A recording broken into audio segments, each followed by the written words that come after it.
2024 के लोकसभा चुनाव को लेकर समाजवादी पार्टी के राष्ट्रीय अध्यक्ष अखिलेश यादव ने नई रणनीति बनाई है। बता दें कि सपा मुखिया इन दिनों सभी बूथों पर अपनी पार्टी को मजबूत करने में जुटे हुए हैं, तो वहीं दूसरी ओर लोकसभा चुनाव में बीजेपी से मुकाबला करने के लिए उन्होंने एक नया जातीय समीकरण तैयार किया है, जिसका नाम सपा मुखिया ने पीडीए रखा है। वहीं उन्होंने इसका जिक्र करते हुए कहा कि आगामी लोकसभा चुनाव में एनडीए को पी यानी पिछड़े, डी यानी दलित और ए यानी अल्पसंख्यकों से हराएंगे, क्योंकि सबसे ज्यादा पिछड़े, दलित, अल्पसंख्यक मुसलमानों के साथ भेदभाव हो रहा है।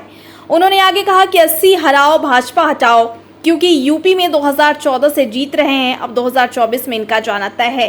इसके अलावा सपा मुखिया ने महंगाई, बिजली, रोजगार, स्वास्थ्य समेत कई अन्य मुद्दों को लेकर बीजेपी को घेरा। आप भी सुनिए।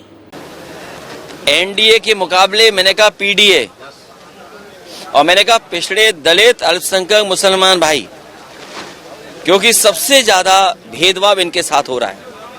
मैंने किसी को एक्सक्लूड नहीं किया है, सबको शामिल करते हुए कहा और कहा कि 80 हराओ, भाजपा हटाओ, क्योंकि उत्तर प्रदेश में 2014 से ही जीत रहे हैं, तो 24 में इनका जाना तय है, क्योंकि इनके पास महंगाई का सवाल जवाब नहीं है, बेरोजगारी है और लापरवाही सरकार की। देखिए आप, हर व्यवस्था बनी हुई को खराब कर दिया।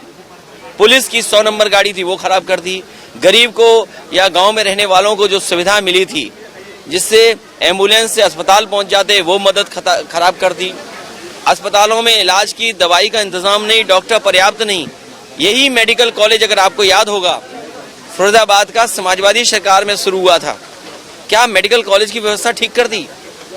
और सबसे पहला मेडिकल कॉलेज शाहजहांपुर में शुरू किया था, क्या वो मेडिकल कॉलेज बन गया? ये मेडिकल कॉलेज के तो सपने दिखा रहे हैं, लेकिन एक भी जिला अस्पताल नहीं बनाया। और जिस जिला अस्पताल में या अस्पतालों में गरीबों का, गांव में रहने वालों का इलाज हो जाता। वहीं सपा मुखिया अखिलेश यादव के पीडीए फॉर्मूले पर बसपा सुप्रीमो मायावती और बीजेपी ने भी पलटवार किया है। बता दें कि उत्तर प्रदेश के उप मुख्यमंत्री केशव प्रसाद मौर्य ने पीडीए के फार्मूले को लेकर अखिलेश यादव पर हमला बोला। उन्होंने कहा कि पीडीए का मतलब पी से परिवारवाद, डी से दंगा और ए से अपराधियों का संग, इसलिए उनका पीडीए वह नहीं जो अखिलेश यादव बता रहे हैं। उन्होंने आगे कहा कि अखिलेश यादव को पिछड़े वर्ग ने नकार दिया है, दलित उनको देख नहीं सकता, क्योंकि सत्ता में रहते हुए उन्होंने दलित का काफी दमन किया है। 2024 में विपक्ष के पास कोई एजेंडा नहीं है, ये सारे एक साथ मिल जाएंगे, तब भी जनता इनका साथ देने को तैयार नहीं है। बिहार में 40, उत्तर प्रदेश में 80। एक बार हम सीताराम बोलेंगे तो 40 और 80 मिलाकर के 120 हो जाता है। सपा गुंडों की पार्टी, भारतीय जनता पार्टी गरीबों की पार्टी। पीडीए का मतलब मैं बता दे रहा हूँ, पीडीए का मतलब पी फॉर परिवारवाद, डी फॉर दंगा, ठीक है, और ए फॉर अपराधियों का संग। इसलिए वो पीडीए उनका वो नहीं है, वो पिछड़े दलित ने उनको नकार, और अल्पसंख्यक की बात करते हैं, वो पीडीए ने उनको नकार दिया, पिछड़ा वर्ग उनको छोड़ चुका है, वो परिवारवादी है। और दलित तो उनको कभी देख नहीं सकता, क्योंकि सत्ता में रहते हुए उन्होंने दमन किया है और मुस्लिम तुष्टीकरण की राजनीति करके उन्होंने केवल बांटो और राज करो का काम किया है।